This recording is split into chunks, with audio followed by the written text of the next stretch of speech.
Hey, here we go. All right, let's Welcome. do it. Hey Dave, hey Sophie. Hi, Hey, Connor. Connor. I think, should we Just just start off with Connor introducing himself so everyone knows who's yeah, here? yeah. Well, just so everybody knows, we're doing a special episode today with my lawyer, my my federal public defender, who requested to hang out with us and chat with us about his life and his story and his experiences. So we're happy to have him on here. Connor, Yeah. go ahead, man.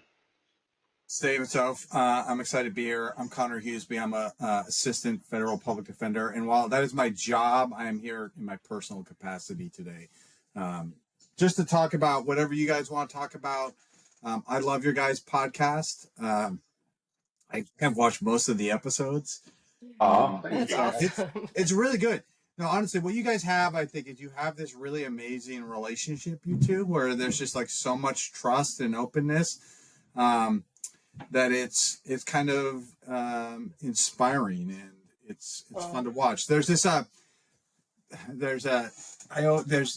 Soren Kierkegaard, who was a philosopher, would talk about there being thin places in the world, and thin places were like places where like the sort of veil of our sort of separateness and alienation dropped away, and we could sort of see like the sacred and God.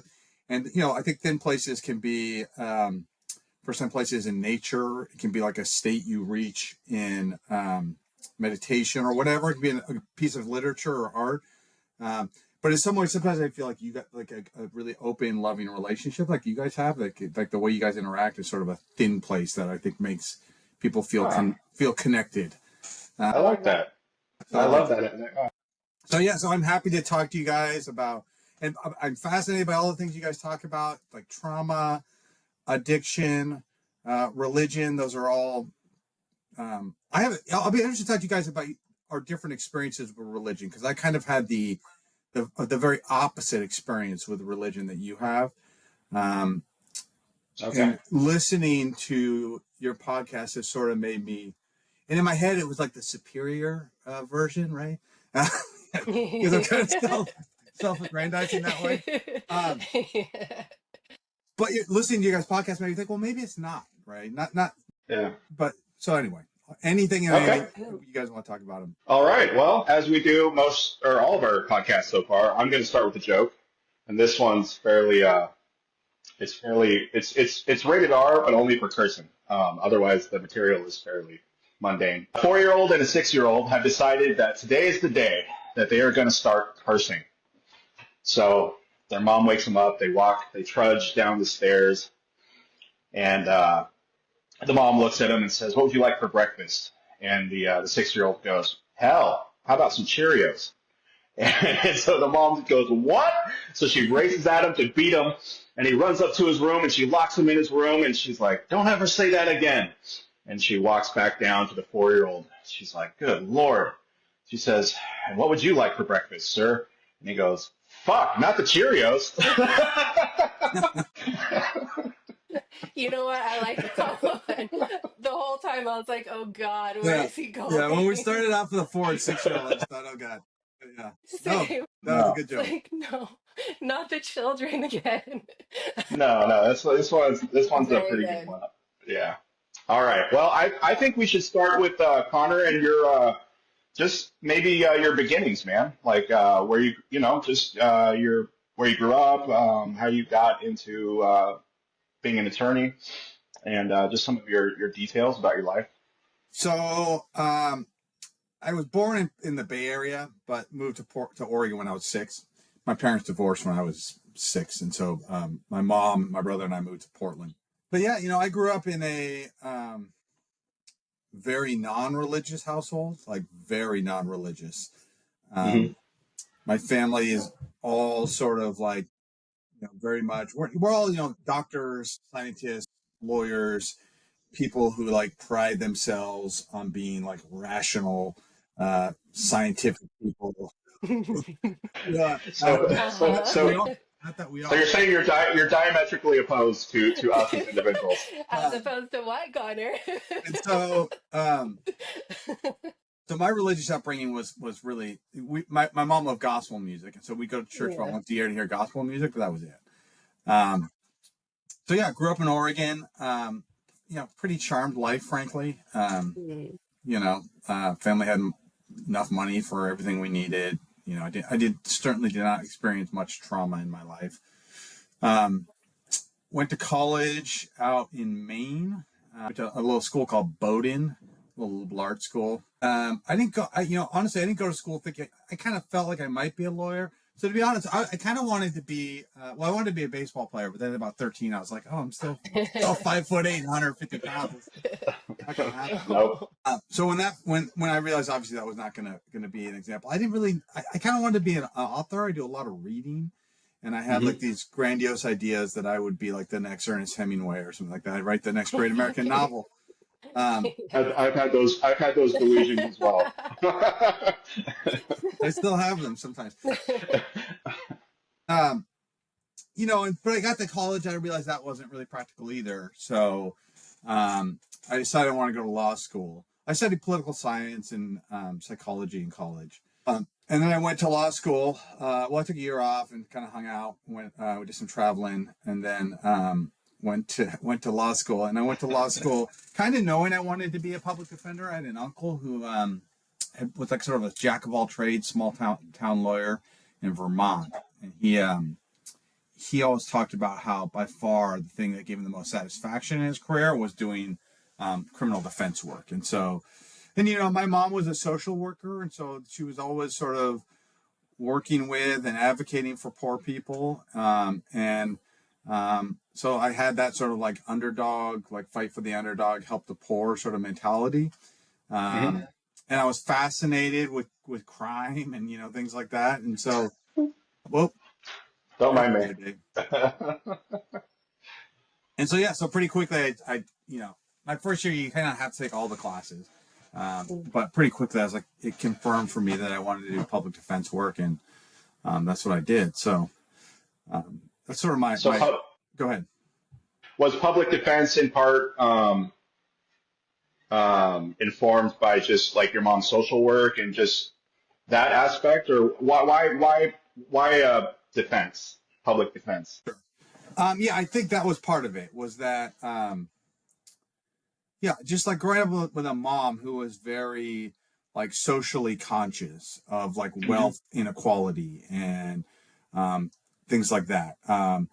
I wanted to help like people, like the people that society ignores, right? The people who don't have a voice. And so public defense appealed to me, and honestly, at the core of things, what I like most are stories and storytelling, and being a trial attorney is a lot about storytelling, and there's no richer palette from which to tell stories than the lives of my clients, right? I mean, man, and the things that happen, right? I mean, it's kind of a gift sometimes. I think about it. I get like plunged into these stories that like Shakespeare couldn't have written, like these amazing tragedies about like love and hate and redemption and people doing crazy things, people killing each other, and it's fascinating.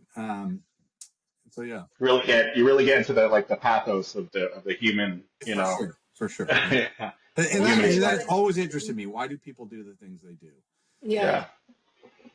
I actually had no idea what a public defender was until just a few years ago. I had never even heard that term.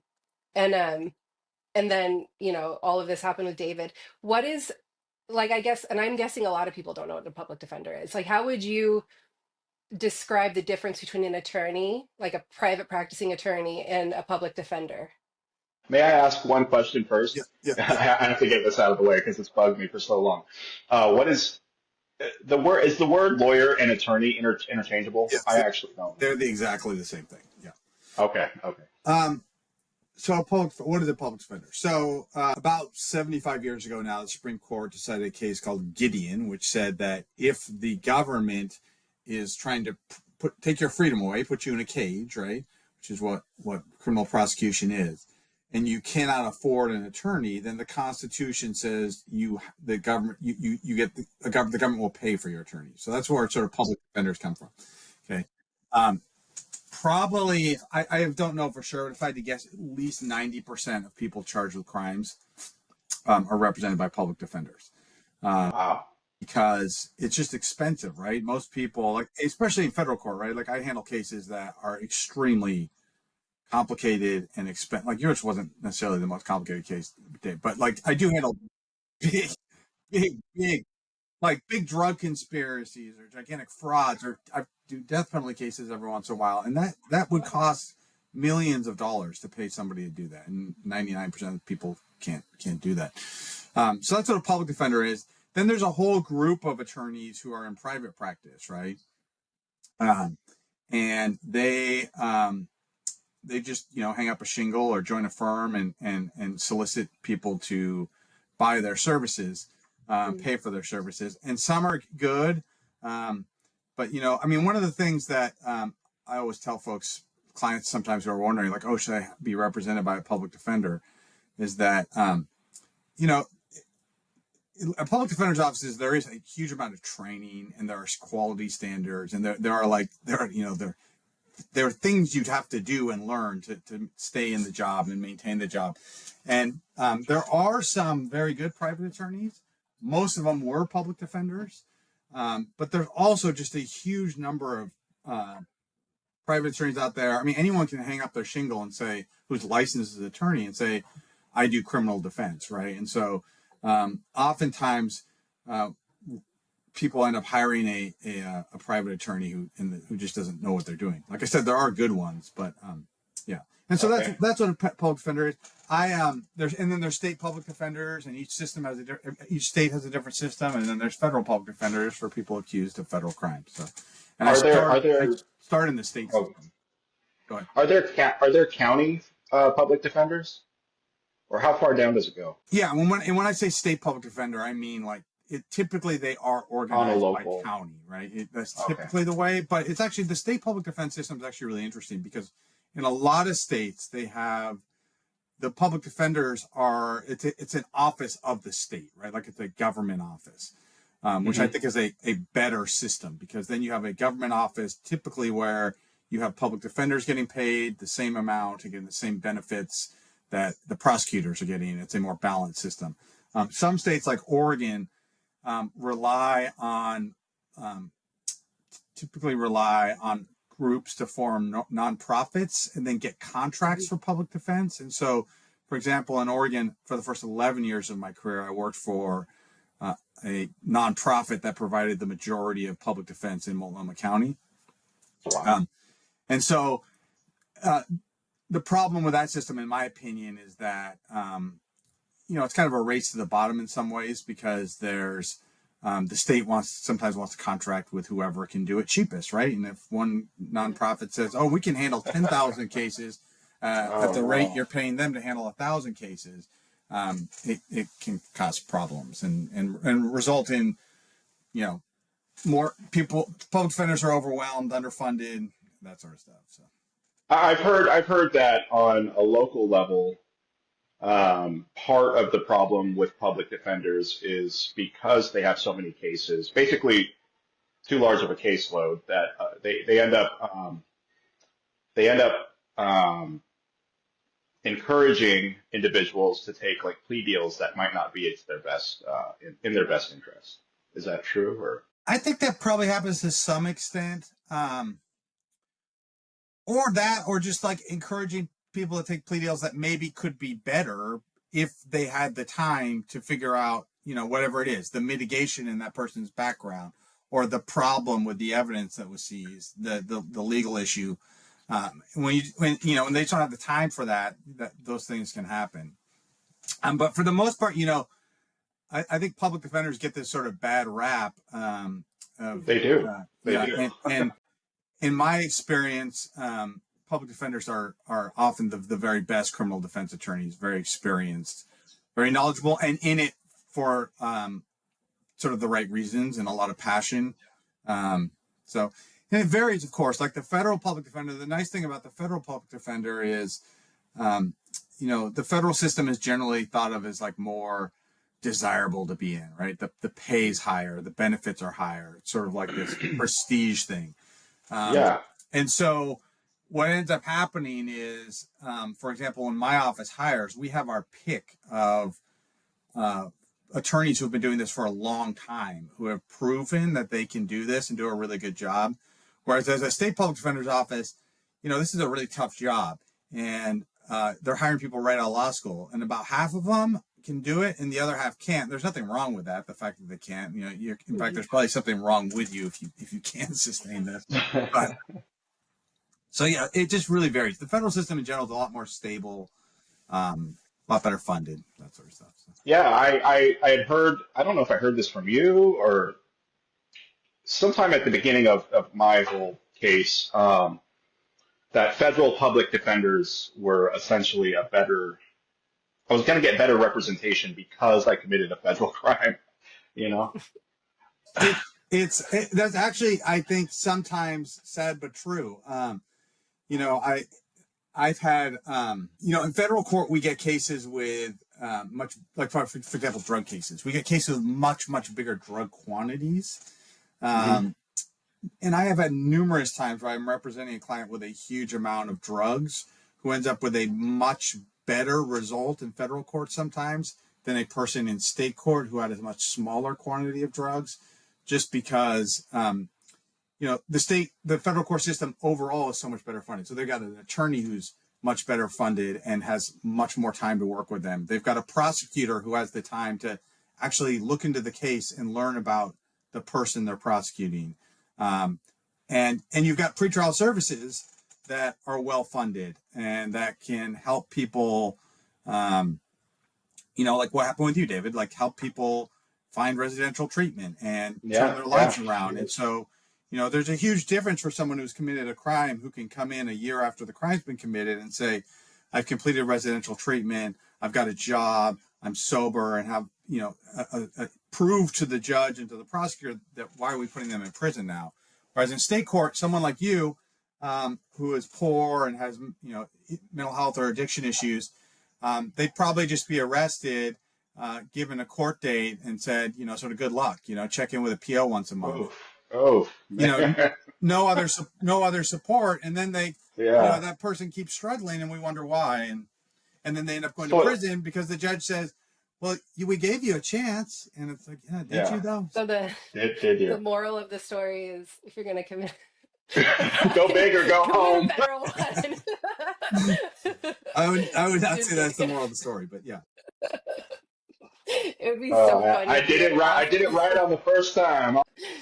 I'm actually so intrigued by. So, Connor, would you say that you became a federal prosecutor or a public defender Under. because you're passionate about it, or because it kind of sounds like that's where everyone sort of starts, and then some people go off to be, private attorneys or work for a firm, or what made you decide to? I mean, it seems like it's a decision then that to be a public defender over anything else, and why? Okay, so once I went to law school, right, I was going to be a lawyer, right, and so Mhm. I thought I wanted to do criminal defense. I didn't know, but I would say honestly, a couple different things. One, for my freshman year, my first year in law school, a classmate's father came to speak to our criminal law class. His name is Gerald Schwartzbach. He's a fairly well-known attorney in California, and Schwarzbach. Wow. he had done a lot of civil work, but also a lot of criminal defense work. And he told this story about representing a guy on death row um, who had been convicted of murder by jailhouse informant testimony that was nonsense. And he was a white supremacist, Nazi gang member. And here's Gerald Schwarzbach, this little Jewish lawyer. And he told this story about representing the guy, and the guy didn't want to be represented by a Jew and someone who is of the Jewish religion. And anyway, this went on for years, and he eventually got a guy's conviction reversed and convinced the government he was innocent, and he went back to his family. And he sent him a photo one day with his arms held up and his family all around him, and all the swastika tattoos had been removed. Oh my Wow. goodness. That's And a Wow. beautiful story. yeah, and it was such a great story. And I just remember Gerald Schwartzbach telling us, those are the sorts of stories that criminal defense is about. Everything else, civil law, there's one story. It's like follow the money, you know.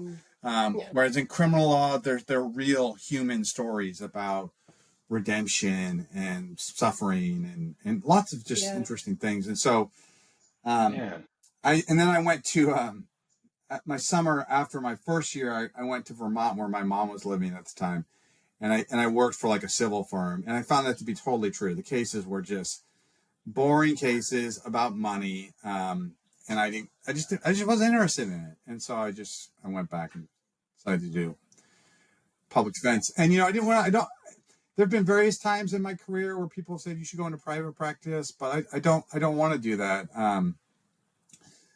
I like getting the big, interesting cases, right? And Yeah, yeah. rich people don't often commit the big, interesting crimes. And I Yeah. also I like being a lawyer, right? I don't like being a businessman. I don't like to Mm, think about money. I don't want to have to solicit money from people. I'd yeah. rather my cases just come to me, and all I have to do is just be a lawyer. Oh, it's Well, interesting. so what's what are some memorable cases, if you don't mind me asking? So it's hard for me to talk about cases too much without Yeah, yeah. revealing things. But I mean, I've had lots of very interesting cases. I give you an example of a case that I found fascinating that you might be like, oh my God, what he's crazy. But Keep talking. My camera's going to go off for a minute, but I can hear you. yeah. Um, but so here's an example. I represented a guy once accused. This is one of my favorite cases of torturing, raping, and killing a 2-year-old. Okay, Oh, and, jeez. Whoa. he was facing the death penalty. Um, and the case was he hadn't done that. This was sort of like a rush to judgment. They were Oh my God. this little girl died of a really nasty MRSA infection. But anyway, like that case is a very memorable one because I sort of feel like it sort of epitomizes what my job is about. Like this guy was despised. The media was calling him a monster and all this stuff. Yeah. Um, and I really enjoyed getting to know him very well and learning the truth and being the only guy who would fight for him and ultimately prevailing and convincing a jury that this didn't happen. I mean, obviously somebody died and it was a tragedy and he was liable for that for basically a form of criminally negligent homicide. But that he wasn't this monster. And so it was, Oh my God. that was a dark case, but like a really I got really one thing I love about my job is like I love to learn, and every case is an opportunity to learn something new. And so, for example, that case I've now forgotten all of it, but I became for a while very knowledgeable about how MRSA and other infectious diseases work and kill people, right? And Yeah.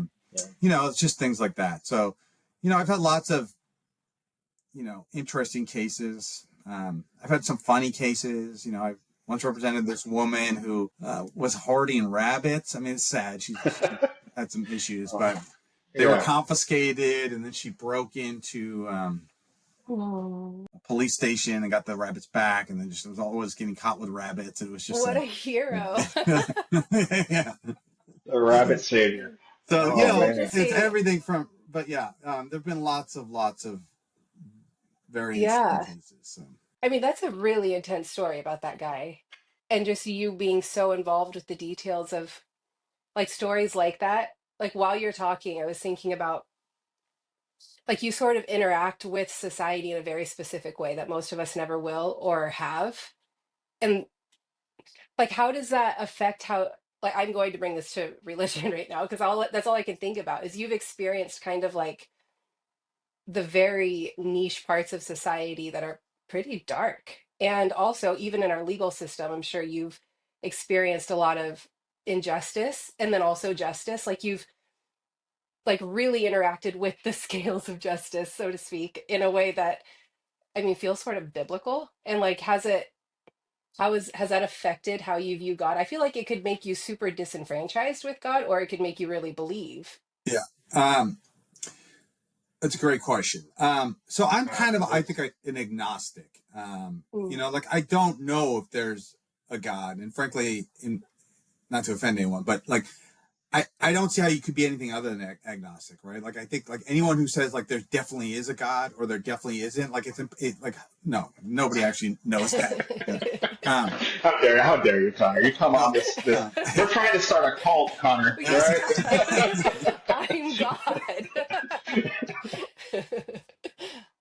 so so to begin with, my view, I sort of think so. I don't know if there's a God. If there is a God, I think it probably has something to do with our interconnectedness to us. And if Uh-huh. anything, this job has made me see our interconnectedness much more powerfully. Like I think a lot of people like to think that there's us and then there's those people, right? Like those Yep. criminals, those people who do these things. And I think what doing this job teaches you is that in fact there's almost no difference between any of us, or maybe it's just me and my clients. But no, Okay, really, okay, serial killer, yeah. Connor. Um, I'm just kidding. I just it sort of has it's done a couple things. One, it sort of has made me realize how much we are the same. Yeah, Right, there yeah. might be differences, and honestly, the differences are largely a product of circumstance, right?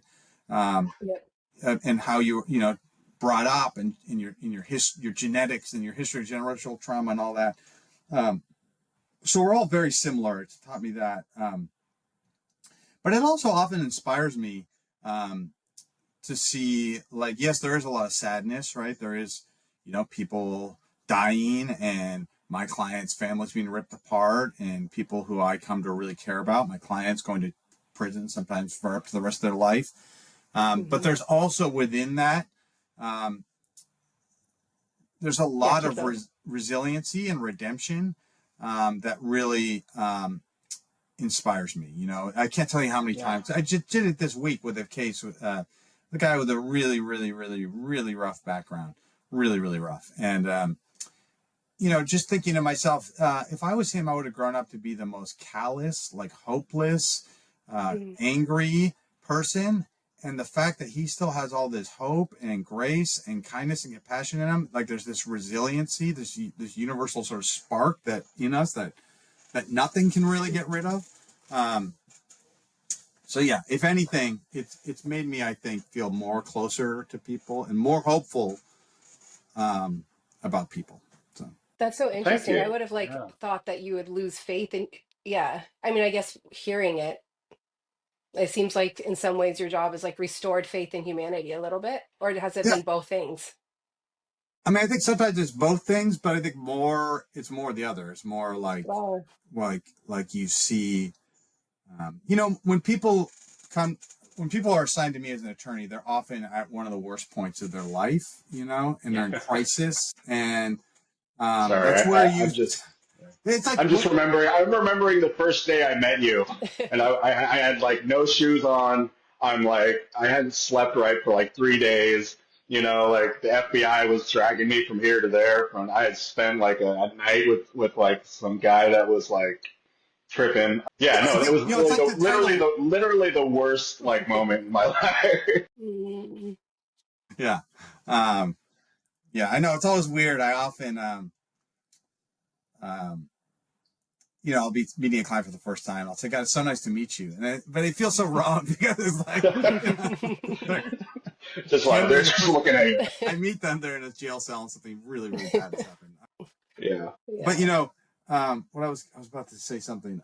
Oh, the title there. The title of this podcast initially was "God in the Breaking" after that poem that you had written, and so I think there's a lot of that in my job, right? In that Mm. you see people at their most broken and Uh-huh. vulnerable, and then you see people helping each other, and there's something like sacred and life affirming that happens in that. Um, yeah. So Do you? Well, first of all, I want to say thank you for representing me so well. Yeah. I think I saw, my sister saw, my whole family saw like your dedication and your work and your desire to get the best outcome possible. And that was just thank you, Carr. Yeah. of course, whenever Yeah. people thank me, it's just it's my job, right? And Not all heroes wear capes. it's my it's my duty, and yeah. Yeah. Honestly, I took one of those personality tests one time, and I don't know if they're real or not, but like like those what are they called, like enneagrams or whatever? Yeah, Yeah. yeah. It found it shockingly accurate. But what it said about me is that I have this tendency that once I'm convinced I have a duty to do something, um, Oh, okay. I will follow through with that duty, and I will go to like unhealthy lengths to make sure it happened. Um, You're in So you the right so you career. make so and you make a perfect defender, man. yeah, and so when people thank me, it's like it almost feels like a compulsion to work really hard and do my very best for each client. So you're welcome. Yeah, But but you know it's what? It's really interesting because when I first, well, I didn't talk to you for a while. I talked to Trisha. back to Trisha, yeah, my Um, investigator.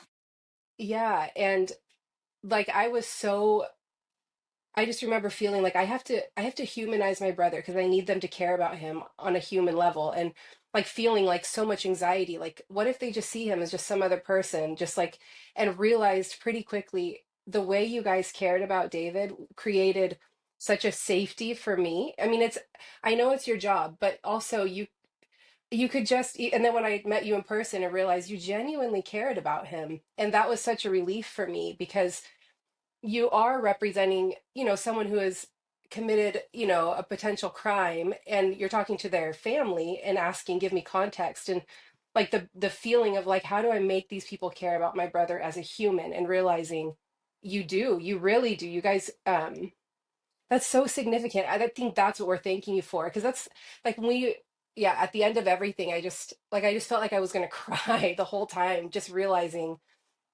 they Connor and Trisha treated my brother with the same like love and passion that I would have as his sister if I was trying to defend him. And so what a relief to know that the person who is representing my brother, he's not me. He doesn't have the same context and love for my brother, but I like fully trusted that you were caring about him on more than just a professional level, also a human level. And that's huge. That meant that's when I say thank you, that like thank you for caring about my brother's humanity, because that was so important to me. It's pretty incredible. Of course. Well, David, he's an easy person to like, so I related to him. But yeah, um, but yeah, I don't Aw. know. I have a very easy time liking almost all of my clients. In fact, there's Wow. some that are harder to work with, right? Usually because they have severe trust issues generally Hmm. as a result of trauma. But I like them. They're oftentimes interesting and Yeah. just incredible and real and Yeah. um, Would you say that trauma plays a significant part in the majority of the cases or the people you represent? yeah, yeah. Yeah. The Yeah. vast majority Yeah. of people I represent have experienced some sort of significant trauma. Um, and the more violent the crime, oftentimes, usually the worse the trauma. And so, yeah, there's like, trauma.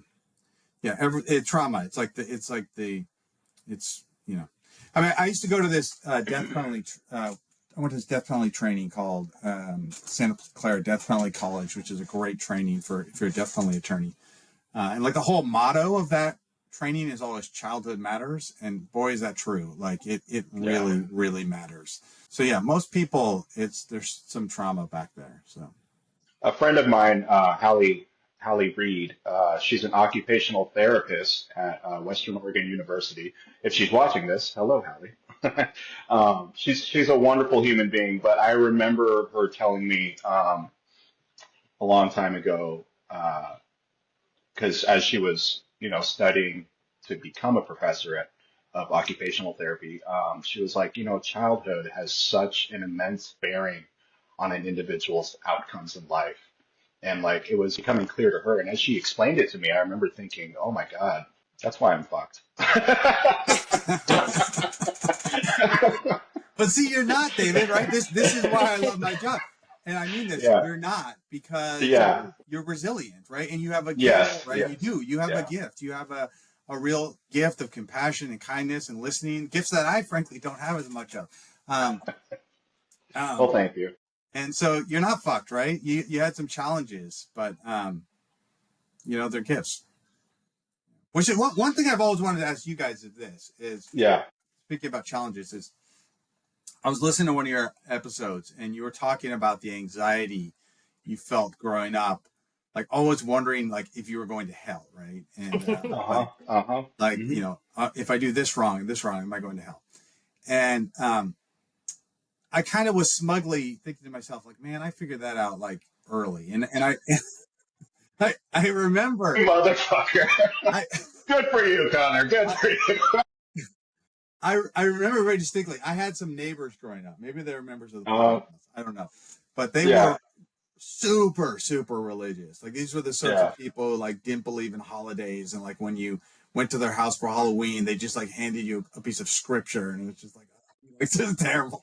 But He's avoiding them. but Yeah. I remember them coming over one day to my house, these kids, and them asking me if I believed in Jesus, that Jesus was the Son of God, and me being like, not, honestly, I don't really know, but not really. And them telling me that I was going to go to hell for not worshiping him. And I remember, Nice. yeah, and I remember telling them like, that's ridiculous. That is totally ridiculous. You mean to tell me that if I live my life where I help people and I'm a good person and I do all the things that Jesus would want me to do, and then I get to heaven, he's going to be like, no, you're going to hell because you didn't worship me? Like, please, like that is not happening. That is ridiculous. And so How old are you?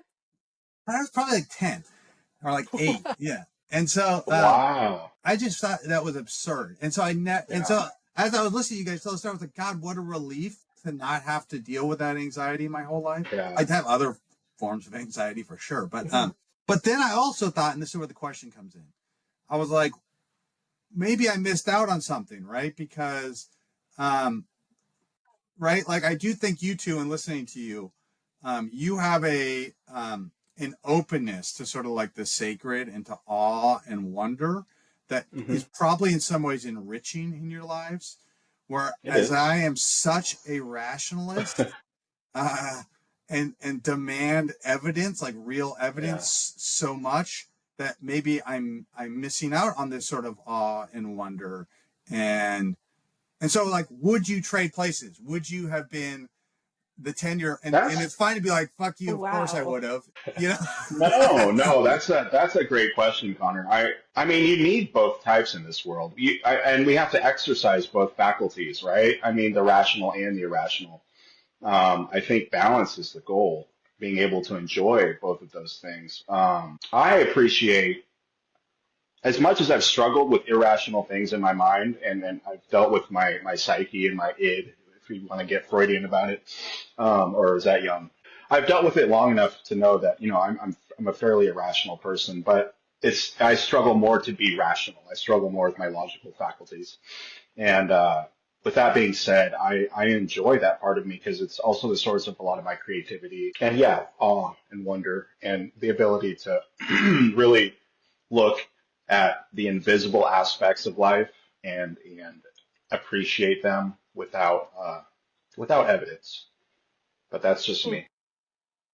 Which Yeah, like I said, I think that's a gift. There's also like the danger in that, right? Too, right? Like There I think is, there is. There's a huge danger. yeah, um, That's how cults get started. yeah, exactly.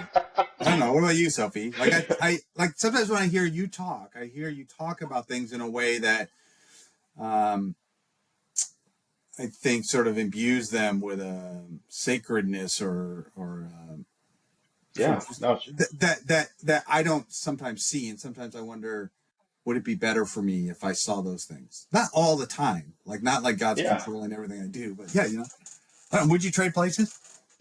That is such an interesting. Yeah, I'm like, I would have to Yeah, think about that for a while because I think, yeah, in a heartbeat. But then also, like, while I was listening to you talk and thinking, like, would I have missed out? I've never considered if it was positive. I think that the fear of hell was really awful. Um, I mean, we felt like constant, and it wasn't even like if you just go to church and obey, you're going to heaven. There was this constant fear if you go to church, but if you've thought about something you shouldn't, or I mean, do if you you know what the didn't rapture tap, is? Have you heard the term the rapture? Mostly just from watching the movie This Is the End. Which Yeah, perfect. have you seen that's a that great movie, one. by the way? Yeah. It's excellent. It's one of my favorites. He's So pointing a gun. He's like, I I mean, we were like, I remember being like 8 years old and coming home. And so we didn't have cell phones, we had a landline. So I couldn't figure out where anyone, no one was home. And I thought everyone got raptured. And so I was like, oh my gosh, like I thought I That was a good happened to me. Christian. It Wow. happened to me multiple times. So like Yeah. even though I was a little kid I mean, what sin could I have committed? I was never convinced that I was going to heaven. And so I was terrified. I thought my Yeah, I whole was going to family ask, went. was it terrifying? Or It It was it was was really it was terror, it was the terror. terrifying. And Yeah. also just like you felt like, I mean, I just grew up feeling like I'm just a bad person, like always at risk of eternal condemnation because I will never succeed in being good enough for heaven. Because that's kind of what you're taught is you don't deserve heaven. And so you do deserve hell. And so you have to basically live a life that's good enough for God to say, okay, fine, you can come into heaven. I'll spare you hell, even though that's what you deserve. And so, Barely. Barely. Barely yeah, make it in. You know? No, it's true. Then seriously. again, like, That was like you're if you make it in, it's barely. yeah. You But know. the wonder, I've never thought about that being remotely correlated with my belief in God. But you're it's right. I think interesting. it did. Yeah, I think it does. It did give me an ability gosh, but magical thinking is something that I like really struggle with now, like feeling like at what point is faith just you're just externalizing so many different emotions that you should be dealing with internally, and it's almost like a cop out to believe in God. And I was telling my friend the other day, I was walking at night and watching the stars and feeling like I used to look at the stars with a lot of wonder because I believed that on the other side of them was this eternity, this incredible eternity. And now I really struggle to look at them and feel the same wonder and like wondering what is that? Like is like divinity and believing in God the only thing that creates wonder? I mean, can I find that if I don't believe in that? Yeah. And I can. And I think it's actually really important to do that, to like find whimsy and wonder and awe in very grounded Yeah, in living. the mundane, which is like some of my Yes. favorite authors do that, right? Like Yeah. Raymond Carver, like his stories are about ordinary working class people, but somehow Yeah. there's some universal one. Yeah, yeah. No, I agree. Yeah. I don't know. But I do think that because we were so heavily like taught to believe in the supernatural, it did make me open to the possibility. I mean, I believed in it so much that now I feel like I err sort of on the other side. I have a really hard time believing in anything mysterious or supernatural, even God. Um, but because of my childhood, I don't think I could ever be atheist. I think I'll forever be fairly agnostic because of my childhood, because I did experience some really intense supernatural things that I could not tell you though if they were actually me experiencing divinity or if the human mind is just capable of some very And so, like one of the things I think about sometimes, Mhm. I didn't mean to interrupt, but Yeah. is like because I've heard you talk about some of those things, and so Mhm. my sort of cynical, rational mind is like when you were talking about the message you got in the Yeah. yeah, I was like Okay, that. what did you think? I Rationalize it for me. I thought what I think it was David who, or maybe you used the term as like a fortune cookie. That's what I thought. Yeah, Yeah. I thought like You that guy is just basically reading a fortune cookie, right? And you are like I don't like inferring and sort of inserting all this meaning into it, but I Yeah. could be totally wrong. And guess what? Like the other thing I thought about is like is my view like whether I'm right or wrong, is it like less healthy? Is it less meaningful? Right? Is it like is it better to have some belief in sort of the sacred and the supernatural that way than it I is to be think someone like me who's a little bit more cynical and rational? Yeah. I mean I think the answer is in the word you just used, which is cynical. I think personally, I think that being too that you can if you err too much on rationality, I think you will rob your life a little bit. I think you would be more prone to depression and maybe and rob your life of a little bit of the wonder. I mean, on a long term, like your life of over 100 years, I would imagine that erring on that side too often would could lead to a little bit of a I don't know. What do you think, Soph? I don't know. I get it's so interesting hearing your perspective, Connor, because I would say that part of what made it hard for me to exist in like charismatic Christianity, which believes very much in supernatural and like Yeah, yeah. mysterious things, is my personality is very rational. And so I required a lot of proof. And so I would have a hard time. Like there would be times where they'd be praying for people and they'd like put their hands on their head and they would like fall over and they'd say they would In the say name of things, Jesus. but they would just like they would say the spirit took like they were slain in the spirit, that's the term, which Yeah, is yeah. bananas. But it would never happen to me. And I would literally wrestle I remember being 11 and thinking, it's my mind. I need to like open my mind to this because it's not That never possible for happened to me me to either. really. I never fell. I was like, why are people falling? Like, What's what wrong the with us? fuck? I have a That's why story for we're you. here. I have a story for you Yeah. about exactly this topic. This is one of the wilder things that's ever happened to me in my law career. So, I was representing a guy who was facing the death penalty, and he was probably going to get it. It was a bad case. Um, we needed to settle it, and so this guy had grown up in actually kind of in a very similar religious background to you, like very very religious. Took the Uh-huh. Bible very literally. Um, and so he had begun to be convinced that like the Bible literally like says if you believe in Jesus, like you move mountains and he'll knock down walls and Yeah, yeah. yeah, And yeah. so that maybe there was something like he was going to step in, right? And so I tried to like debate with this guy about the sort of context, the tension between like consequences in the real world and like eternal forgiveness, right? And I went and met with him about it. I did some reading. Like I've never read the whole Bible in one sitting or like consistently. I probably read bits and pieces over my life, but I studied up. And like within like 20 minutes, he was like, "You haven't read Ecclesiastically 5, 4, 3, 2, 1." I was like, "Oh fuck." So I got nowhere. So I asked if I could speak with his pastors, and he gave me permission.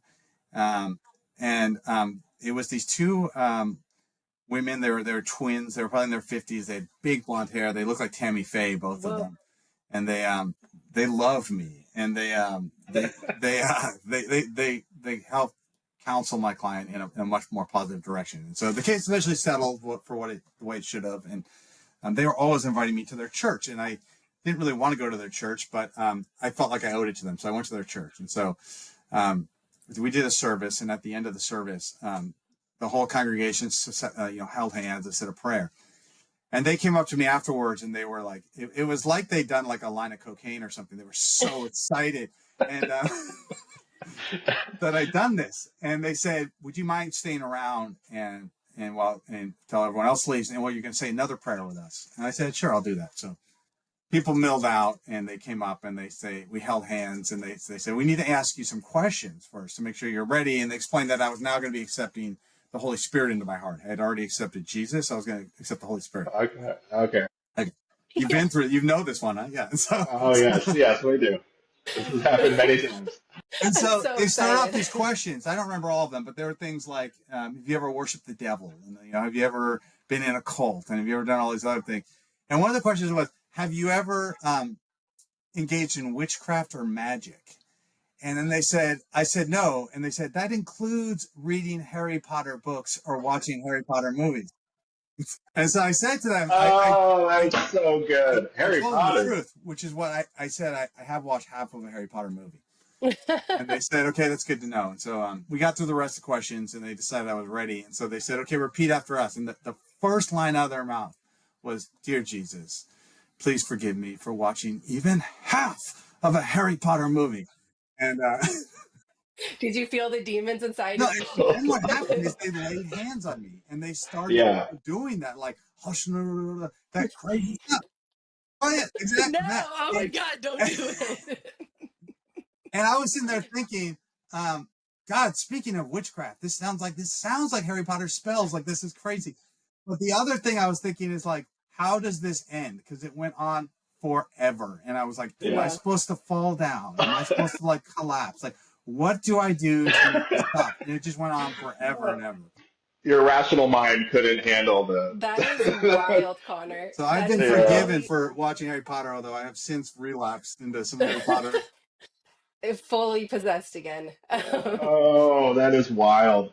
We've been like literally, David, that was every few months they would have a service where they would, anyone who wasn't filled with the Holy Spirit, they would do that same thing. And first you have to repent of, we'd have to repent if we'd ever done yoga, if we'd ever been to a chiropractor, um, if we had ever, I mean, Harry Potter for sure, even They had Pokemon. so many weird. It's so I don't, funny. I don't even know. I see, and that's the really fucked up part of like belief, right? Yeah. Is when you start finding the devil in Harry Potter. And I think like for me, when I see, I've had a little bit more time away from the Potter's house and the cult than Sophie has. And so like when I turned 28, like that's when I embraced my rational mind. And it took that embrace to like totally cut away from the Potter's house and God. And I believed, I was an atheist for a little bit, and then at 38 I kind of came back around. But I would say that it took like an acceptance of extreme rationality to get to a better place where I can actually re-embrace irrational thinking in a healthy way. Yeah, for sure. Yeah, I mean, I think probably in the end, the answer is, as with most things, is that like there's a middle path that's best, right? Like there's a path where children grow up exposed to spirituality, but it's not the sort of perverse religion that has taken over America, Hmm. like literally this like Christianity that's like the exact opposite of what Jesus like wanted. Like Yeah, he we could just not we design a religion to be more we at just odds with its founder than American Christianity. So Yeah. yeah, I think there's some healthy, because I do think there's a lot of richness in Jesus's life in particular, in the Bible, in the lessons it has to tell. Um, have you guys ever So, read this guy Marcus Borg? I think you mm-mm. guys would like him. So Marcus Borg, he's actually from Oregon. I think he may have passed away in the last few years, but he was like maybe the head of the religious department at Oregon State, the religion department. He's an Episcopalian and a Jesus scholar, like the historical Jesus. Um, and he's written a lot of books about Christianity from a pretty progressive point of view. And um, in one of them, he is talking about how he does not believe the Bible is literal. Um, Mhm. yeah. and he talked about, he put it in a way that I had never really thought of, and that gave the Bible a lot more meaning to me, and he talked about how it's actually like limiting to have the Bible be literal. And so what he talked Mm. about is like, you know, it's strange that people think the Bible is literal, because during the time of Jesus, one of the primary ways of teaching, and in fact, the main way Jesus used, was through parables, right? And Yes. parables were not literally true. They were true, but not literally true. And so when you realize that, for him and for me too, the Bible becomes much richer if it's not literal. For example, like if the story of Adam and Eve is like a story literally of these two people in a garden, and then they talk to a snake, and then like, like the woman came from Yeah. the man's rib, and like, it's like, okay, like Yeah. that's a pretty wild story, and don't actually Yeah. believe that happened. But Yeah. but but if it's a parable, right? And it's a Mm. parable about how by sort of becoming obsessed with self-knowledge, with ourselves, we're Hmm. sort of exiled from each other, and for sort of forever have to live east of Eden until we can sort of reconcile that selfishness and sort of return to like sort of a state of sort of innocence and connection. If It that's what becomes if it that's what that becomes more story, beautiful. Yeah. totally, it becomes a very meaningful and important story to me, rather than just Yeah. some like thing that I have a hard time believing. I think viewing the Bible as a For metaphorically, sure. For sure. it gives such a richer experience. Honestly, that's how I've come to view it. And I also, the other thing I want to say about all this is it's possible like two things are true at the same time, which is really weird to think about. But I mean, rational and irrational thinking is like side by side. They're both true in my opinion. And so like I think parts of the Bible are certainly probably literally true. I think some of these people probably did exist. I mean, they are, Sure. like Jewish records of their kings and the people that existed during those times. Historically, they were probably there, but then on a metaphorical level, is that the right word? Metaphorical? Yeah. I think it brings an even a richer understanding and a deeper understanding of what these stories are trying to convey. That it's not just a people wandering through the desert. It is a story about the human experience. Being lost unto yourself, wandering. We all wander in our own deserts, right? And yeah, That is so interesting. I've never ever considered like perceiving the Garden of Eden as a parable.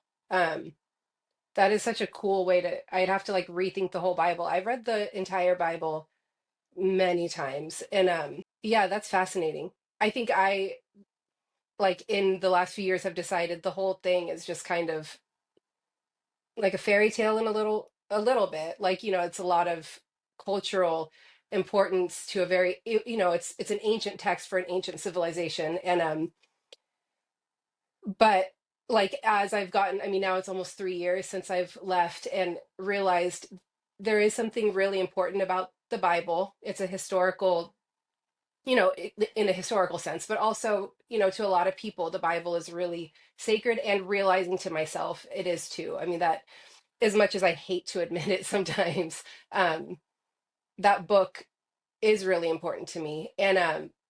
And trying to figure out like where do I let it. It's interesting hearing you, David, say irrational and rational thinking coexisting, because I think that has been my biggest struggle, is how do I let this book and in God and spirituality impact me without hijacking my mind and my free will, because I feel like that's how it's always been given to me, as a weapon to sort of bypass my own humanity and my own decision making. And so it's sometimes hard to read it and not feel like I want to resist every truth that might exist in this book. I don't want it. like personally attacked. No, I know. And No, Sophie, more this. like just like not personally attacked, but just like how do Oh, you? I I guess felt that's so. personally attacked. No, because I'm so inspired by it. I mean, I Yeah. love the Bible. It's so beautiful, but it's always been weaponized. And that's, I think, what's really hard about religion is any defense. I mean, I could come up with some crazy shit right now and use the Bible to defend it, because it's sort of vague. It has this sort of ethereal quality that makes it really malleable. Anyone can use it. That's why so many people have. And that has Well, been hard on me. and I mean, yeah, I mean, Christians like nowadays are like, well, God uses the foolish things of this world to confound the wise, and that's why I voted for Trump. But literally, that's like what they would tell it. I mean, when No, I I was know. trying I've literally heard people say that. for all of time. I mean, but even not, that's not a recent thing. Like Yeah. that's whenever I would have a question about anything in the Bible, or I mean the doctrines we were being taught, ultimately, if I would get the pastor, because I was never talking to women, you're only allowed to, only men could answer these questions. And Yeah. they would That's because we're essentially, if I got irrational. him to the yeah, it's because what? We're super rational, Sophie. Yeah, fuck off. And, where are you sitting right now? Where am I sitting? um, um, but it would ultimately come down to this thing where they'd be like, listen, you think you can contain God, you can explain God, and God uses the foolish things to confound the wise, and like there's so much dissonance employed that it would Yeah. make my head spin. And like Connor, I'm so curious. So how do you like expose your children to spirituality then That's in a a way great that question. honors? It's So, always Sophie, you were awkward. asking what do I do with my kids, and Yeah. that's a good Yeah, question. Not, I mean, not much. Um, you know, they do, of course, have questions sometimes about what happens when we die, right? Yeah. yeah. Is there a God? That sort of stuff. They've And asked you that? yeah, they've asked me that, What Wow. and do you what do you say? my answer has been like, well, nobody really knows that, and it's nobody knows. It's kind of a mystery, and that's sort of part of the beautiful thing about it. But I might tell them different. I've told them some people believe this, some people believe that, and they've asked me what do I believe, and I've sort of said, I don't really know. If I was forced to ask whether I believe in God, I think I'd probably say I believe there's some like universal animating force that sort of Hmm. unites all of us. A source. And if whether we and it may be what and I guess I'd call that God, but I don't really know. I definitely don't believe in like a sort of anthropomorphic God that like involves him or herself or itself in like my individual affairs, right? You Uh, guys don't you don't see that old man in the corner? Yeah, yeah. So I can see it, don't worry. yeah. I'm just kidding.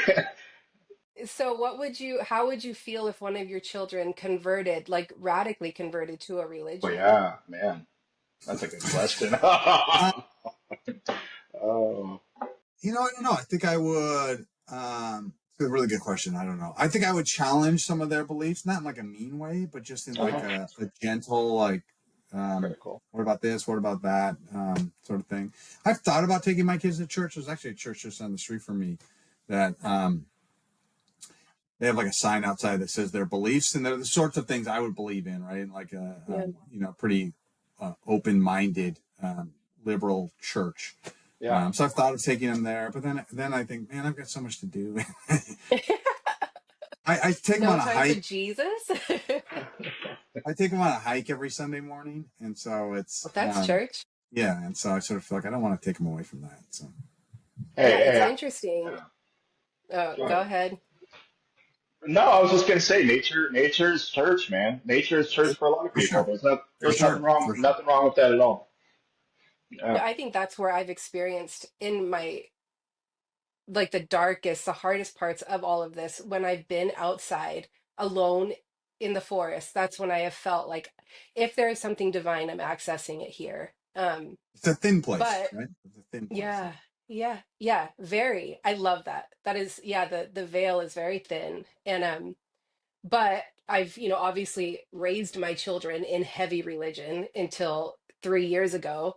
And now as I'm experiencing my own departure from that, I've struggled with that. Like, what do I do if what if my kids what would I do if one of them really does think through this whole thing and genuinely decides this organization is where I want to be? Would I be okay with it? I mean, I'd have to be okay with it, but could I like accept it? And it's just an intense thought because I feel like, yeah, I'd have to honor whatever way my kids need to frame their life in a way that makes them feel like they're honoring themselves. I have to honor that. And that's like so intense to think about. I want to say everyone, whatever you need to do to access divinity or to accomplish your life in a way that feels morally correct for you. I don't have an opinion on that until it's my children doing something that might defy what I believe. That's so intense. Like, I won't know until it happens, and it'll be so intense. I couldn't tell you right now what my reaction would be, if it would feel offensive or if I would feel like, okay, well, that's your decision and I respect it. Like, it's just an intense thing. So, if you don't mind me asking you, how do they like having grown up in that environment? Are they do they believe in the sort of the things the Potter's house believes in, or are they kicking back on the opposite direction and they hate God, or like what's been their experience? I mean, they're still very much involved because their dad is, and they're my entire family besides David, and their father's family. So it's still heavily informing them currently, but because of how I have left and they've seen some of the way that I've been treated, it has really, they definitely are having a lot of questions and sort of just seeing things a little bit differently without, I mean, because when you're in, to be in very indoctrinated religion, you like willfully choose to only see the good and to defend your thing. Like, you, it's just like a massive mental thing where no one can tell you anything negative about it. And now it's their mother, and so it's forcing these things. But I mean, I don't talk to my kids about what I believe really at all, and they don't ask a lot of questions. I mean, we've had some really intense conversations about it where they've said, like, one of my daughters was really affected a few weeks ago and said, you we watched you be one way our whole life, and you told us this was the way that God intended for us to be. And now we're seeing you do things that are completely the opposite. And that's a heavy thing. That's intense, to watch your own parent who has told you, we live this way because A, that's the will of God, and B, because everyone else who doesn't is like lukewarm and beneath us.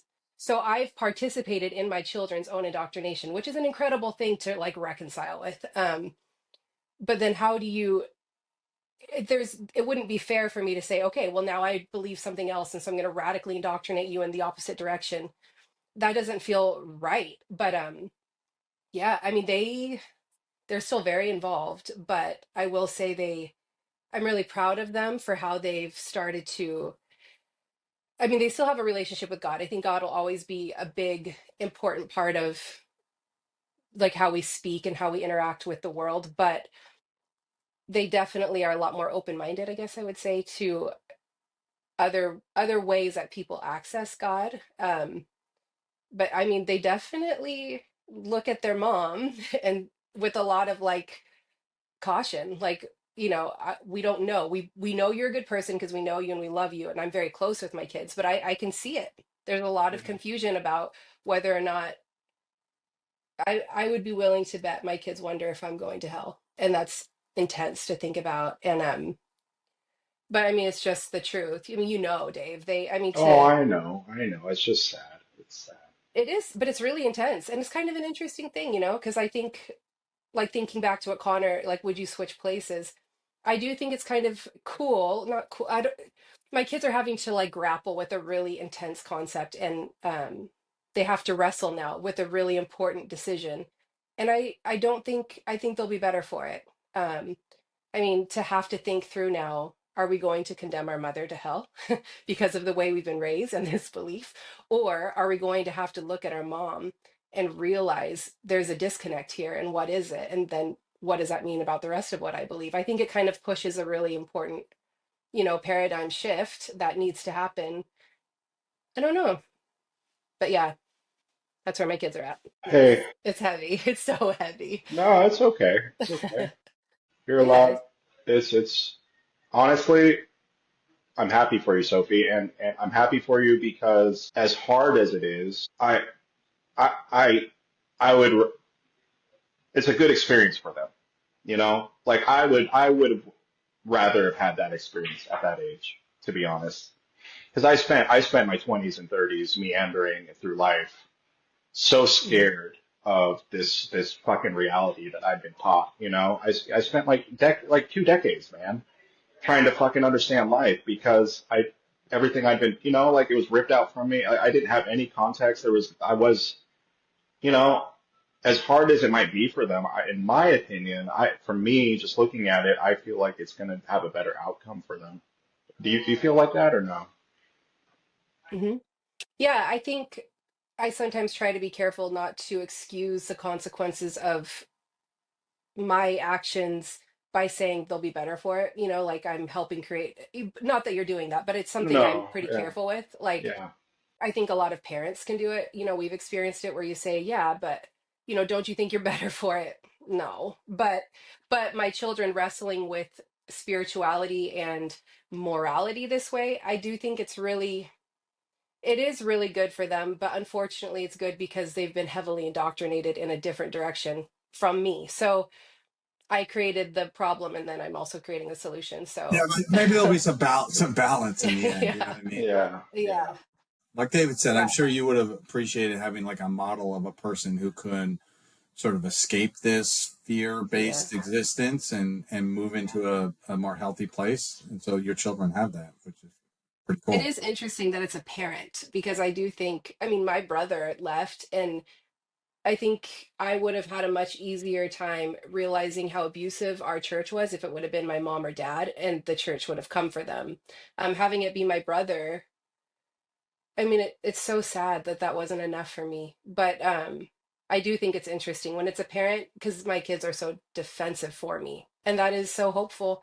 Um, yeah, yeah, it is so intense though. It's an interesting thing to think about the free will of your children, and how do you affect it without, because you have to guide your kids, but then also at what point are you just being the church to your children in an incorrect way?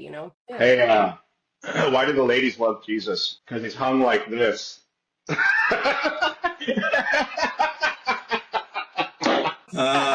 That's bad. Do Where do you find these, David? yeah. all over, man, all over. You're so Oh gross. boy. Sorry, Jesus, and everyone listening. I had there I had a question that I wanted to ask you, Connor. I can't remember.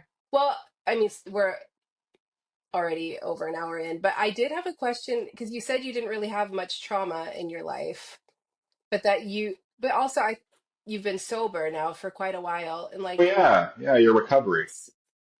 yeah, not that addicts are always, have traumatic anything, but just what was that? Like, so when did you become, was it alcohol?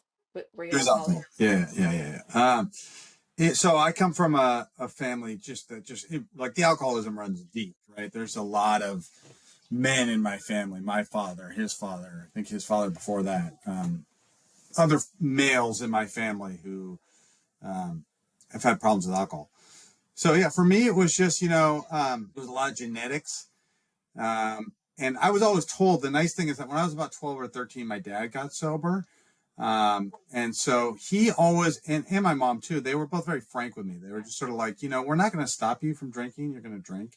But just given your sort of genetic makeup, there's a chance that eventually, if you keep drinking, you're going to reach a point where it becomes a problem. Um, and they were right. And so, I think most addicts have like this. I find the word disease, right? That addiction is a disease to be really interesting because I do think it's a disease, but also that word dis-ease. I think most Oh, addicts have this sort oh. of like dis-ease with the world, which I like. I I have like this. It's like this sort of fire that this. And on the one hand, I wish it would be. I wish I could just relax. that. Yeah, yeah. But on the other hand, I think it fuels a lot of creativity and productivity and things like that. And I think a lot of my drinking was not just genetic, but it was to sort of mute the intensity of that feeling, of just like sort of existence. To be But at yeah, so ease, yeah, with yeah, yourself. yeah. And so, oh yeah, just to take like, take an easy breath, right? I think sometimes but yeah. So when I was always, I liked drinking a lot, um, I remember in high school, a friend of mine telling me, alcohol affects you differently than it does the rest of us. Like when you drink, like you get this look in your eyes where like your eyes start shining. Interesting. And I was pissed at him for saying that because I knew it was true, right? And Wow. um, so yeah, so eventually, I drank a lot in college, but it never felt like an addiction in college. Um, I was just like a guy who could drink a lot, um, and then um, when I was in law school, it started to become like this thing where it was like definitely an addiction, where like I was every day, and if I didn't have, I spent a lot of time thinking about like getting more alcohol and making sure I always had enough alcohol. Um, and for me, like the real sort of hallmark of alcoholism for a lot of people is like the total inability to control the amount you drink once you start drinking. And that I just I had that I would tell myself I'm gonna have one drink today, right? And then, but once I put one drink in me, I kind of lost control of how many I was gonna have, and it might be 15 or 20 drinks later before Mm. I stopped. And so yeah, I was in law school, and nothing terrible happened. I wasn't homeless or I didn't get arrested. That's not true. I did get arrested once. I got a DUI years ago. It Okay. eventually got dismissed, Yeah.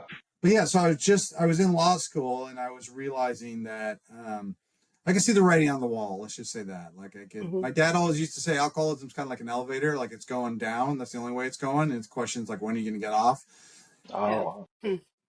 And so I could tell I had boarded the elevator, and it was going down quickly. And Mm.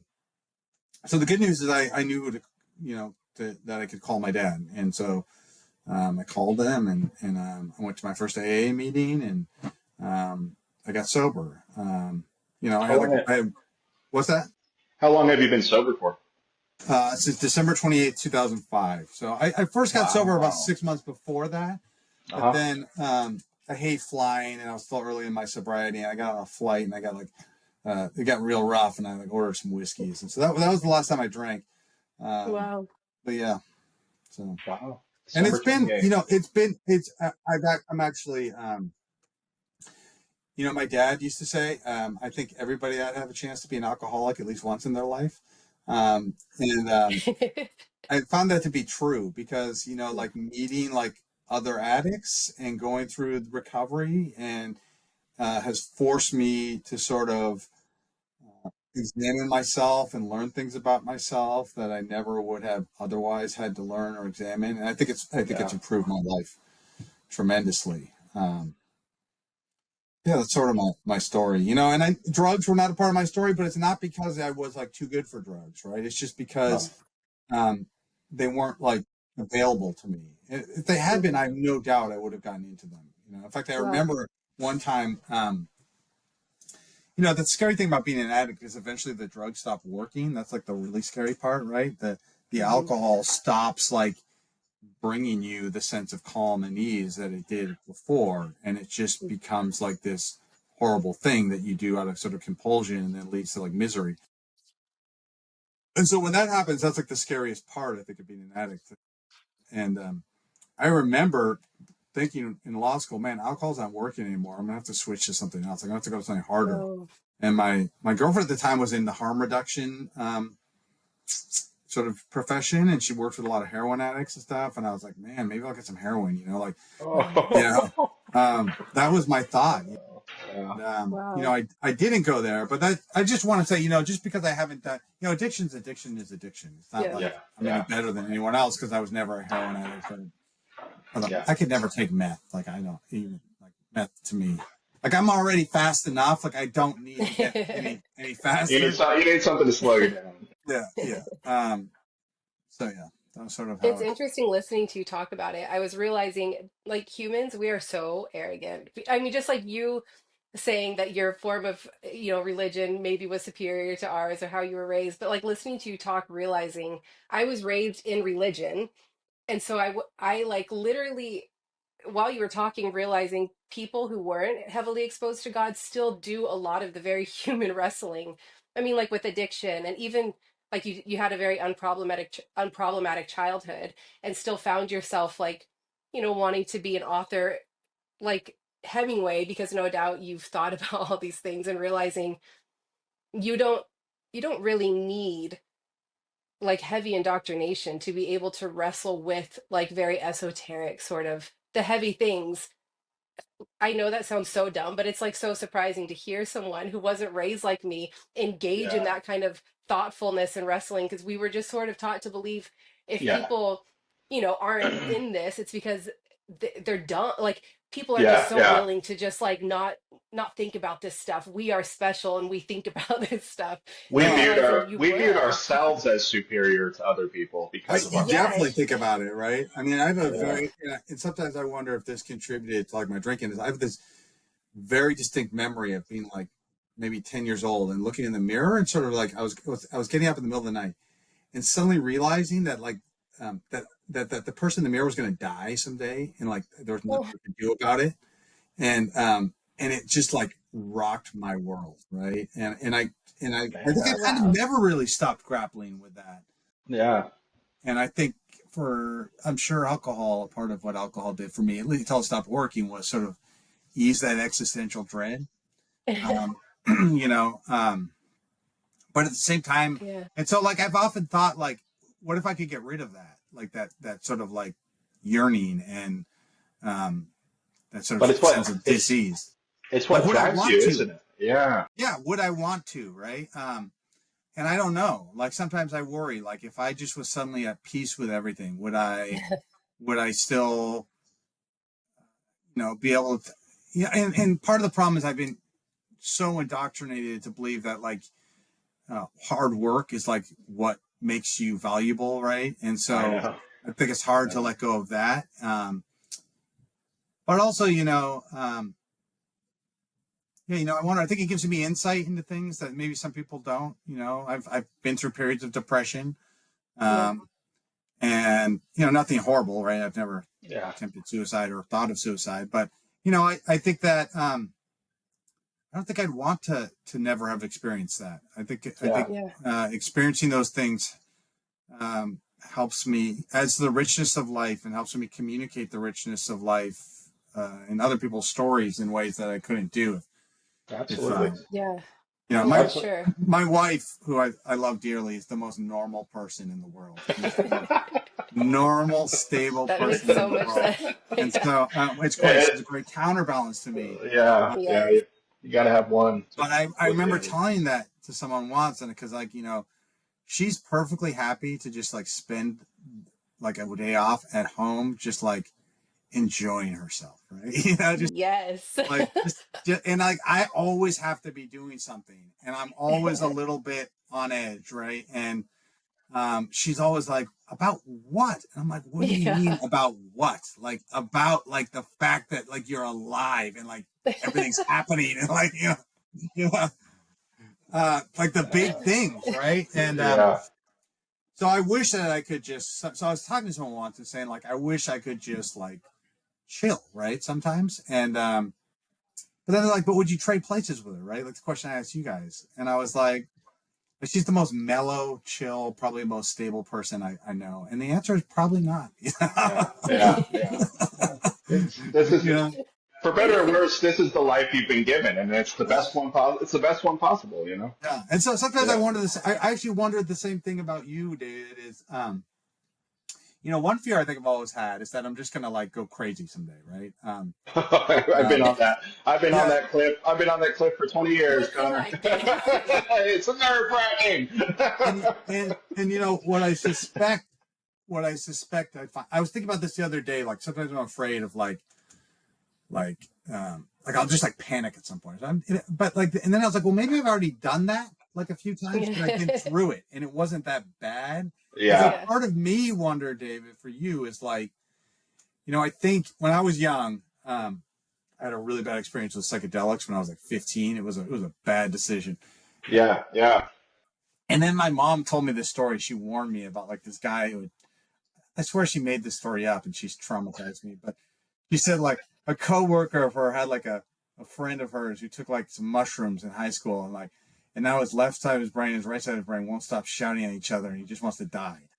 And I was just like, oh, Oh my God. That's horrifying. and so I've Wow. always been worried about that. But then part of me was like, thinking about you, David. Yeah. Maybe it's not as scary Mm. as it needs to be.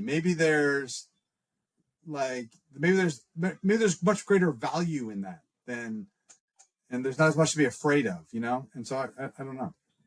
I think, no, I would, I've danced around the sanity issue for a long time. I've always felt like on the edge of losing my grip, but I'm still here.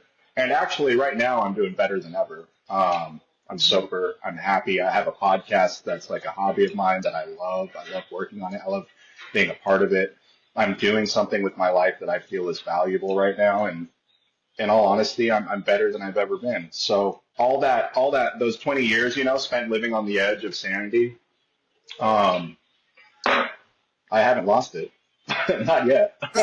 No, I think what we do as humans is we worry so much about these things that Yeah. never tend to happen, and when they do happen, they're not nearly as bad as we think they Yeah. are. I Yeah. remember once telling a sponsor that I worried sometimes I'm just going to crack up, and I've chilled a little bit over the years, but you get older and like enough time goes by and you haven't lost it yet, and you're like, okay, it's probably not gonna happen. But I remember him saying to me, okay, then do it. Like, why don't you just do it right now? Just like Yeah. lose it, right? And like what would happen? And it Yeah. actually really helped. I was suddenly like, Yeah. oh yeah, like what would happen? Like nothing would happen. Yeah. I'd be okay. Like I'd be okay. I'd get through it. Um, I've started to learn to externalize my fears because that's the other thing I've learned about myself, and this might be true for you. Maybe I think it's true for a lot of people who internalize too much. We get anxious about things that are potentials, not realities, and I would internalize to the point that it was just a constant anxiety in my head. But I've learned to externalize, like when I first got here, there were a couple moments where I got pretty angry. And normally when I get angry, I go into myself, and I just stew in it for hours. But this time I just started punching shit. Now I know that sounds kind of crazy, but I was just like, fuck it. I'm at the lowest I've ever been. I've never tried just being an angry person, like I've always like just tried to be a peaceful, but crazy person.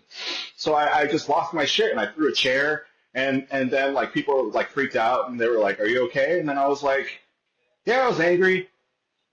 And then the next day happened and things just kept moving forward. And like, that was my freak out. And I guess my point trying to, agree with you Hmm. is that, I freaked out and it was kind of weird and confusing for everybody. But, like at the end of the day, like it wasn't actually a big deal. So I guess that's my point is, so you have a little freak out every once in a while, I guess it's life goes I on. know you want to, the thing that I learned the most by, and I'm glad I went through addiction and all that, and um, learned a lot about myself. I learned about myself in ways I never, I think, would have been forced to learn about myself if I hadn't had to go through that. I think one of the things that I think I realized through having to recover from addiction is that, and this is so valuable, is that, so you do this fourth step where you sort of talk about the people you resent and the resentments you have and why you Uh, have them. And through that, what I came to realize is that I resented all these people for, um, like I came to learn that I was so concerned about myself and so self-centered and so convinced that everything in the world It was um, against you. had to do with me, right? Like I'd Yeah. be on a bus and someone would like start like whispering and snickering. I'd be like, "Oh, that fucking punk," like whatever. See, that's what And I live with all the time. That's always in yeah, my head, man. and Yeah. but through realizing that those were I started to realize that basically that like nobody's actually thinking about me; they're thinking about themselves. Yeah. yes. Yeah. And Yeah. there's actually nobody who really cares about me that much, right? They do in like a family, like No, oh, no, that's a It's a freeing, right? relief. That's a freeing, observation. Yeah. You are anonymous. You mean nothing, and there's a freedom in that because, like, suddenly it's like no one cares about you. Hey, I'm just allowed to be me. Like, it's okay. it's a lot Yeah, of pressure off you. Life's a yeah. lot easier when you don't think you are so important. It does. It does get a lot easier. I like that. um, I'm so grateful to be in recovery right now, and man, just so you guys know, like I got a home group now, the way out at the Alano Club, and I go there oh, every Sunday, and like, man, I'm meeting these guys and these women in this group, and like they're becoming friends, and I never thought I could make friends outside of alcohol and drugs because that's been my yeah. experience for the last 20 years. I was the same way. All my friendships have existed within like substance use, and so to be making these connections now and sit in a room every Sunday where I can just be honest and transparent, and these people still love me, and I love them, and that's the other thing is being able to, I've never been able to fully connect with another person because I didn't trust that I didn't trust people. I guess I just didn't trust Yeah. people, and so now I Yeah. have this ability to trust, which means I can now fully give of myself because I was withholding for so long, and so it's amazing. Mhm. This is an amazing experience. Oh, I'm proud of you, David. Thank you. Yeah, recovery's it's a cool thing for sure. Yeah, and one of the things I love most about it, I'll never forget my first AA meeting, which by the way I was drunk at. Right, I had to drink like a bottle of wine to go to my first AA meeting. But the speaker that night, I remember him. He was we couldn't have been much different in terms of our life circumstances, right? Like I was at like a pretty good, decent law school, and I was excelling in law school, and I, like life was like objectively good for me. He had just like been out of prison and was a heroin addict who had spent his life like living in this like crawl space underneath the house, and like he was Holy homeless, shit.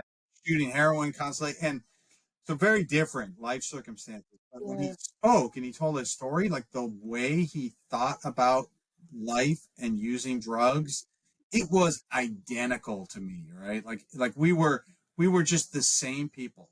Yeah. And and and I found that to be true. That like, and again, that I just think that just goes back to like part of my career too, is like realizing that like there is no difference between me and my clients, right? Yeah. And there, but for the grace of God, go I, right? Like, it's Very rare. biblical. It's rare that I represent someone and I'm like, I have no idea. Like, I can't even imagine why this happened, right? It's usually like, geez, if you know, Mhm. believe me, there are times when I think that, but for the most part, it's like um, Yeah. a lot of crimes. It's sort of like God, if I had that same sort of collision of really shitty circumstances. I can't say I would have been able to do anything different. Yeah. Um, yeah, I have to go soon. I have a date. You have a date? But Woo, Sophie. stop it. Oh, Stop it. But that's beautiful. but but I'm so fascinated by this conversation.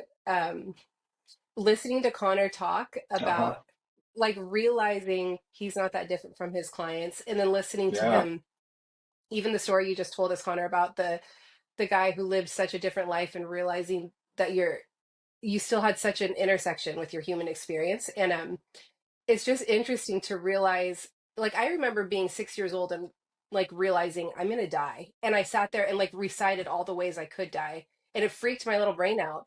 um, yeah, mom walked in on me and I was just sitting in my room like rattling it off, and she was like, what are you doing? And I was like, I could get Demon hit by child. lightning, I could yeah.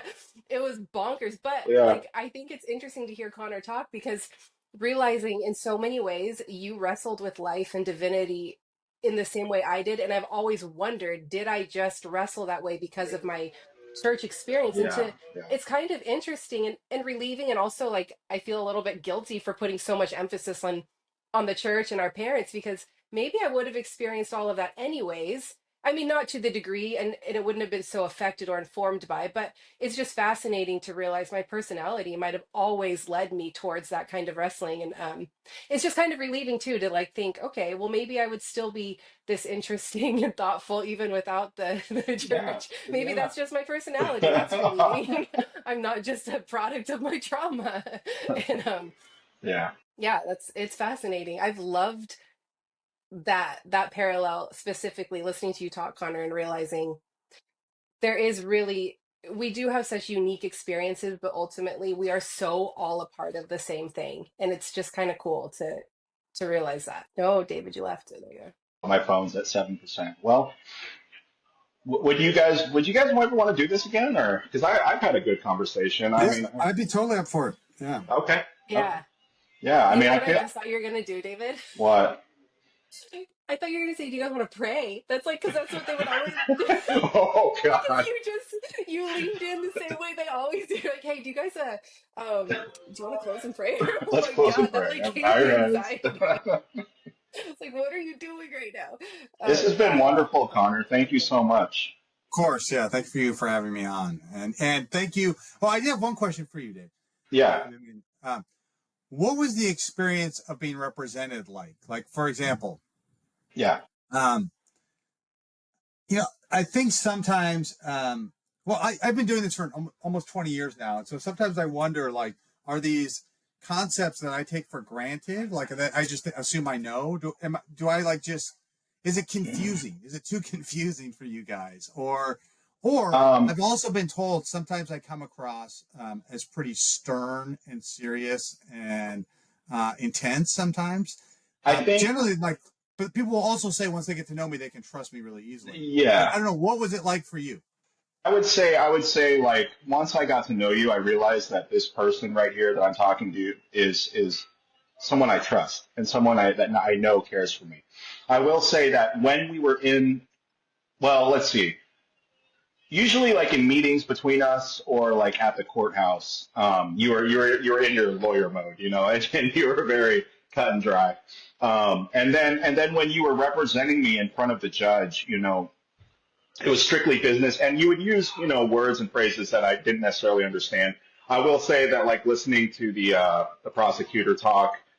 Oh man, first, that's the other thing I was going to say is listening to the prosecutor. I was like, holy shit, she's just talking shit about me. I was like, this woman is out to get me. And I was like, God damn, that's harsh. But no, I think I respect you because you do your job very professionally, but at the end of the day, it's always been very clear to me that you had a personal vested interest in representing me to the best of your ability. That always came across very well. Yeah. Yeah. Yeah, you were not at all what I expected, actually. Like when I talked to Trisha and you, I had an image in my head that you guys would be just kind of assholes, and Yeah, that's kind of that what I would I have yeah. Yeah, when I got the text like this is Trisha, I need to talk to you. I was like, God, I'm gonna have to convince this woman to like be nice. And then when I think you were gonna call me, I was like, oh God, I don't want to talk to this guy. He's gonna be so like make me feel so dumb for being defensive for my brother. And then realized all of my preconceived ideas were informed by the movies. And Yeah, for real. For real. Connor, we yeah. have been so influenced by the media when it comes to lawyers, man. Like in the negative for the most part. Well, just like expecting, like you don't care about this is a Yeah. job. This isn't like a Yeah. you're Yeah. not in the people business. You're in the yeah, I don't Yeah. know. And Yeah. realizing, oh my goodness, like to be a public defender is to care about representation for marginalized people, and Yeah. that has to include your own heart. And I experienced it. You were like exactly the opposite of what I had in my head in a really good way. Yeah. I'm glad to have experienced it. Yeah. And David, you are of course a wonderful client. Thank you, man. You. He has to say that. No, I mean that you were. You Thank really you. were. You were trusting and honest and you know. Thank you. Oh, Well, yeah. I would love to do this again. So, all right. Yeah, this is awesome. Thank All you right, guys. guys. Thank you, Connor. All right. Bye, guys. Bye. Talk to you later. See ya. Bye. Get in line and settle down. Get.